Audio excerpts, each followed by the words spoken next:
Ya oke guys, balik lagi sama gue ya karena data gak bisa bohong ya. Oke, hari ini Minggu guys, yang 14 April 2024 ya. Jumat minggu lalu IHSG dalam posisi ya naik ya. Nanti buka hari Selasa ya. Oke, ya gue pengen bahas berita yang lagi heboh banget nih ya. Soal akhirnya Iran menyerang Israel ya. Oke, eh ya. Ya, akhirnya Iran menyerang Israel ya setelah Israel menyerang konsulat Iran ya di mana banyak jenderal Iran tewas gitu kan. Nanti ini efeknya akan apa ke dunia saham gitu ya. Dan ini tentunya bisa dikatakan berita yang cukup bad gitu ya. Berita cukup bad sehingga buat lu yang ngarepin saat ini nih. Kemarin-kemarin kita masih cukup optimis ya suku bunga akan turun tapi dengan adanya kejadian ini itu semakin kecil ya suku bunga akan turun dan biasanya kalau perang gini dolar akan jauh lebih menguat. Nah, itu akan jadi PR lagi buat pemerintah kita gimana caranya supaya rupiah kita tidak apa ya, tidak turun parah menghadapi dolar ya. Kemarin semalam ya, pagi lah subuh itu Iran itu akhirnya lempar banyak ratusan roket ke Israel sebagai jawaban serangan balasan ya. Dan setelah itu Iran ancam kerahkan kekuatan lebih besar jika Israel menyerang balik. Sebenarnya kalau lu baca ilmu perang ya John ya, seni berperang ya, Art of War-nya dari Sun Tzu ya.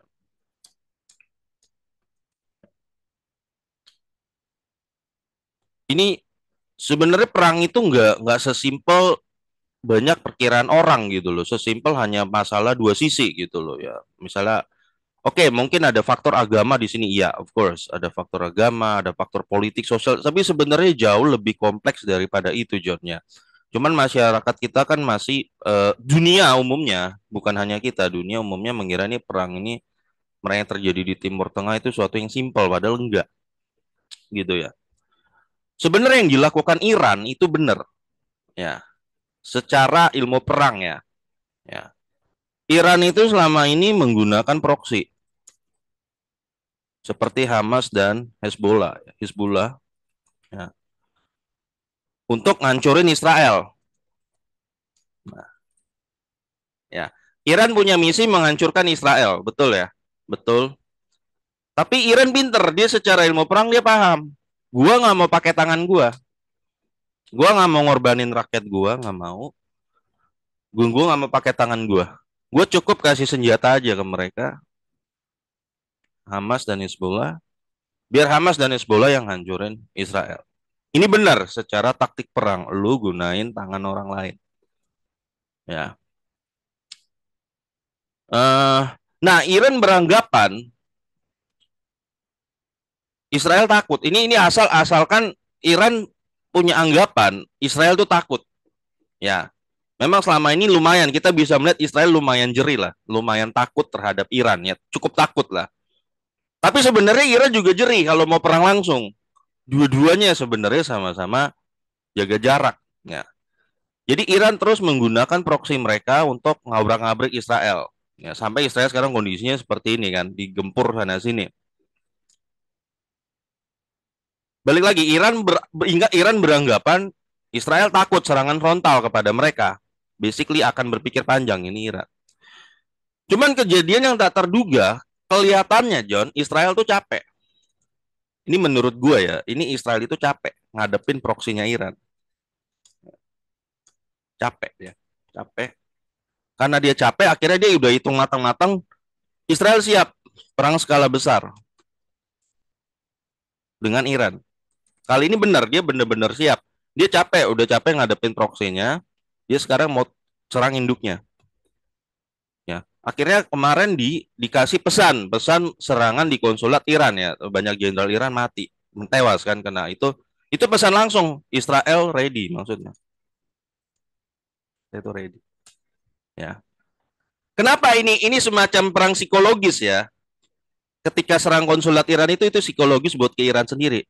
Iran bingung. Kalau gue nggak nyerang Israel, Israel akan menganggap gue lemah. Paham ya? Berarti besok Israel akan ulangin lagi. Paham? Paham nggak? Paham nggak? Jadi ketika Israel nyerang Iran dan banyak jenderal yang mati, itu semacam Israel kasih pesan kepada Iran. Ya, dia kasih pesan kepada Iran, kalau lu nggak balas serangan gua akan ulangin lagi. Berarti gua tahu lu lemah. Ini ngetes, test the water. Lu ngerti nggak? Ini artinya test the water. Ya, test the water. Sehingga Iran yang tadinya terbiasa hanya pakai proxy, mau nggak mau harus balas. Dia harus balas. Harus ada semacam gertakan balasan sebagai bukti bahwa wah kita tidak takut. Ya, akhirnya terjadilah semalam lempar. Misal banyak. Ya, itu sebagai tanda pada Israel bahwa makanya dibilang, gua Iran akan ancam kekuatan lebih besar jika Israel menyerang balik. Nah, ini jika Israel menyerang balik, lo harus catat garis bawah jika Israel menyerang balik. Artinya apa? Yang kemarinnya bergertakan, gertakan. Kalau lo nyerang lagi, gua akan lagi nih. Jadi sebenarnya kalau lo tanya dari Iran berharap perang besar nggak juga, nggak juga. Tapi kalau memang nanti masalahnya gini, kalau Israel ini kepala batu, ya Israelnya kepala batu, balas lagi, ya ini baru benar-benar makin ngeri John. Di sini John. Ya. Terus negara-negara kayak Saudi gimana ya? Saudi, nah ini Saudi kan pinter. Orang Arab, Arab Saudi itu pinter sama negara-negara Teluk. Negara-negara Teluk kan punya musuh Iran. Betul nggak? Nah ini John, ini makanya gue balik lagi ke ilmu perang. Jadi yang terjadi di sini kompleks John. Yang terjadi di sini tuh kompleks. Jadi nggak sesimpel itu ya. Arab Saudi dan negara Teluk kan berharap Iran hancur. Mereka mengharapkan Israel menghancurkan Iran. Mereka senang justru. Dan jadi Iran menggunakan tangan Hamas dan Hezbollah, sedangkan Arab Saudi sendiri bisa dikatakan menggunakan tangan Israel. Saling perang itu saling perang aja, saling hancur-hancuran yang untung kita. Nah, nah ini gua harus akuin bahwa dalam sini Arab Saudi dan negara Teluk pinter. Makanya mereka diam aja, John. Lu perhatiin diam aja mereka, ya. Itu politik, John. Politik ya tingkat tinggi lah, gue bilang ya. Bisa dibahas politik tingkat tinggi. Nah, jadi ke depannya ini gimana? Perang ini akan makin membesar, itulah tergantung dari reaksi Israel sendiri. Kalau pemimpin-pemimpin Israel itu tidak bisa berkepala dingin dan atau jangan-jangan udah capek ngadepin proksinya Iran, oh jangan-jangan mereka udah siap perang besar-besaran. Kalau perang besar-besaran lawan Iran ya mau habis-habisan gitu ya, ya seluruh dunia kena dampaknya lah. Seluruh dunia kena dampaknya udah pasti. Ya. Ya contoh dampaknya apaan sih John? Ya contoh itu kan mereka pakai senjata. Senjata kan diproduksi, betul kan? Banyak Amerika ya, Amerika mungkin senang. Ya mungkin jangan-jangan apakah ada orang-orang tertentu yang sengaja merancang perang ini supaya perusahaan senjata cuan besar dulu dapat cuan besar, ya mungkin aja. Ya otomatis kalau permintaan senjata makin banyak kan perusahaan senjata untung kan ya berarti inflasi akan semakin naik di US sendiri. Kan untuk bangun-bangun senjata kan perlu borong itu. Bahan-bahan mentahnya semua borong menjadi senjata dikirim terus ke zona perang ya sama Israel Ukraina Ukraina Rusia itu ada yang netting nggak mungkin aja supaya ada yang cuan di sana John ya industri senjata itu. Makanya inflasi Amerika kan sulit dijinakan sekarang. Kalau terus begini gimana mau inflasi jinakan? Kalau inflasi US nggak turun, dia nggak akan nurunin suku bunga, nggak akan. Otomatis di Indonesia, gampangnya apa nih John? Di Indonesia nggak, dia juga nggak akan nurunin suku bunga. Otomatis daya beli lu makin terus terpukul, terus terpukul.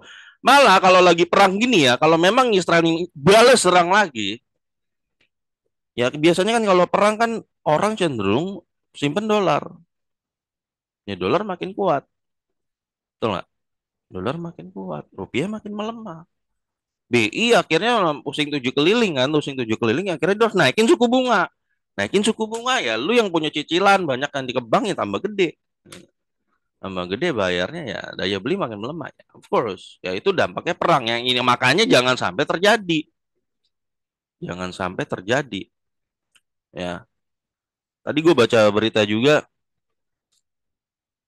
Kira ancam Yordania juga. Jadi kemarin waktu dilempar gitu ya, dia lempar roket, Yordania juga ikut motong roket itu. Yordania sih alasannya karena kami melindungi warga kami. Ya, no, Yordania tembak jatuh ya puluhan drone Iran yang dikirim ke Israel ya. Akhirnya Iran ngamuk, Iran ancam serang Yordania. Nah, ini maksud gue gini, John. Lu di Timur Tengah itu politiknya ribet, John. Jadi nggak hitam putih ya. Nggak hitam. Lu bingung kan? Wih, kenapa nih Yordania malah bantu Israel nih? Ya, lu pasti bingung kan? Yordania, setahu gue dia kan karena dia Sunni, setahu gue dia pasti sangat ngarepin Iran hancur, udah pasti lah, sangat ngarepin itu. Kalau bisa Israel hancurin Iran, udah bagus. Makanya negara Teluk diem aja. Ya, bahkan mungkin mereka kipas-kipas di belakang, John. Ya, bahkan mungkin mereka berharap Israel benar-benar full power ke Iran.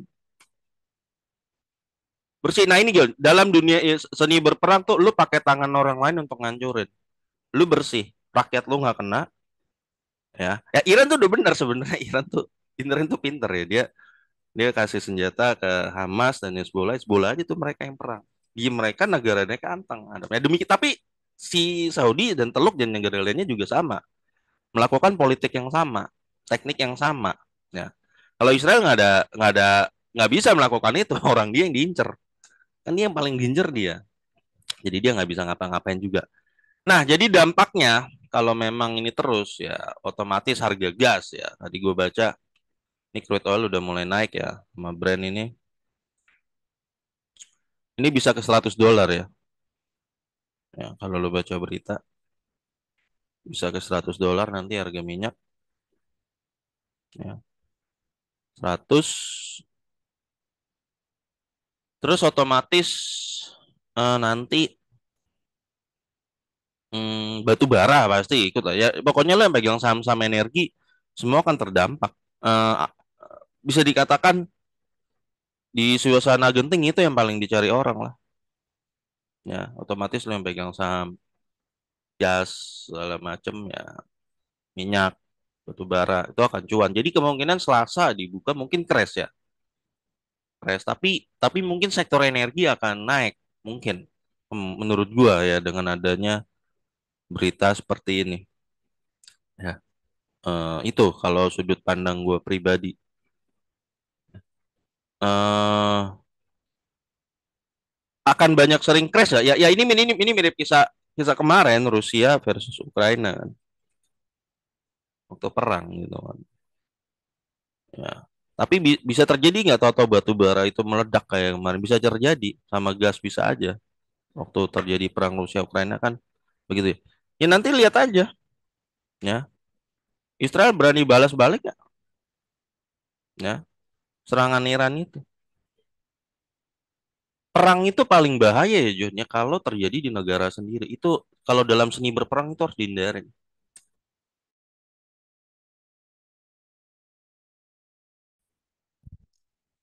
Ya guys, perang itu paling berbahaya kalau terjadi di lo kalau misalnya kalau jadi seorang pemimpin gitu ya. Misalnya presiden tuh paling dihindari sebenarnya perang yang terjadi di negara sendiri. Ya makanya eh, di Art of War ya. Lo terjadi perang dan medan perangnya adalah negara lo sendiri yang hancur, yang susah rakyat lo sendiri yang terjadi sekarang di Ukraina. Makanya dibilang presiden Ukraina ngebadut nggak ya ngebadut, memang ngebadut. Lo nantang sebuah negara segede ini dan medan perangnya adalah negara lo sendiri. Yang susah rakyatnya. Dalam dunia perang ini ya seni berperang tuh kalau musuh terlalu kuat lu jangan tantang. Lu kalau bisa bersahabat. Kemenangan terbesar adalah dalam perang itu ketika lu tidak perlu berperang sama sekali. Ketika lu tidak perlu. Ya, jadi kemenangan terbesar dalam perang adalah ketika lu tidak perlu berperang sama sekali dan tidak ada korban jiwa. Nah, itu kemenangan dalam seni berperang ya. Itu kemenangan terbesar bagi seorang pemimpin perang, jenderal perang. Nah, perang itu harus opsi paling terakhir, John. Ya, harus opsi selama masih bisa dibicarakan, dirundingkan. Ya itu sebenarnya yang harus langkah diambil ya. Ketika lu ngotot-ngototan Ukraina ya versus Ukraina, yang hancur siapa sih coba? Yang hancur siapa? Yang hancur Ukraina sendiri. Ya Ukraina cuma ya. Nah ini lagi balik lagi, Ukraina kan cuma dijadikan alat, alat sama orang-orang Barat gitu kan. Orang Barat ngasut Ukraina supaya nyerang Rusia, betul nggak? Supaya bikin ulah sama Rusia. Senang orang Barat tercapai tujuannya. Rusia sama Ukraina ribut, Ukraina hancur mah bodo amat orang Barat. Dia juga senang orang Barat, ya Rusianya terpancing, terpancing. Ya jadi ini yang tadi gue bilang bekawal, pakai tangan orang lain. Lu punya tujuan nih. Negara Barat kan nggak suka Rusia, betul? Ya pakai tangan Ukraina, betul nggak? Ini kan super senjata kan, Ukraina kan, support kan. Orang Amerika tuh support supaya Ukraina terus perang, bikin sibuk sini. Ini orang Barat ngerti paham ini, atau umurnya ngerti ya. Yang ini nggak ngerti. Termasuk menurut gua Rusia ya, Rusia terpancing menurut gua. Ngapain lu terpancing gitu? Ngapain lu terpancing? Malah bikin susah. Ya demikian juga. Jadi yang terjadi di Timur Tengah tuh yang sama, nggak beda jauh. Iran pakai tangan Hezbollah, Hamas pakai Arab Saudi, negara lain juga berharap Israel hancurin Iran. Sama, sama aja semua. Ya, Rusia, Ukraina dan segala macam. Nah itu jangan semua sama. Ya, apakah ini akan membesar jadi perang dunia tiga ya? Gue nggak tahu ya. Nggak tahu. Doain nggak. Ya balik lagi. Lu kalau baca ya buku ini ya, Art of War itu terakhir, lu akan ketemu kesimpulan ini, Jo. Kemenangan terbesar seorang jenderal perang adalah ketika lu bisa menang tanpa perlu berperang sama sekali. Itu lo. Itu kemenangan tertinggi. Ya. Caranya gimana tuh, John? Caranya, lu bisa menang, bisa menguasai tanpa perlu berperang ya. Misalnya cara dengan ekonomi. Sekarang kan kita perang itu kan nggak perlu angkat senjata, John. Lu bisa pakai cara ekonomi, bisa. Ya. Atau teknologi bisa. Ya. Dimana lu bisa menguasai sebuah negara tanpa harus berperang, ngeluarin korban jiwa. Nah, lu bisa dengan cara ekonomi, bisa. Kalau menurut gue sih lebih ke arah itu. Ya lihat aja John, saham-saham yang diuntungkan ya udah jelas lah, energi, kayak gas gitu-gitu kan, nanti harga gas dia pasti labanya gede, labanya gede. Apalagi ya batu bara biasanya ngikut, komoditas tuh biasanya ngikut. Ya, kayak batu bara, udah pasti lah batu bara tuh paling dicari lah. Ya. Apakah bisa nanti batu bara balik ke $300 waktu kayak zaman perang Rusia Ukraina waktu awal-awal ya mungkin aja.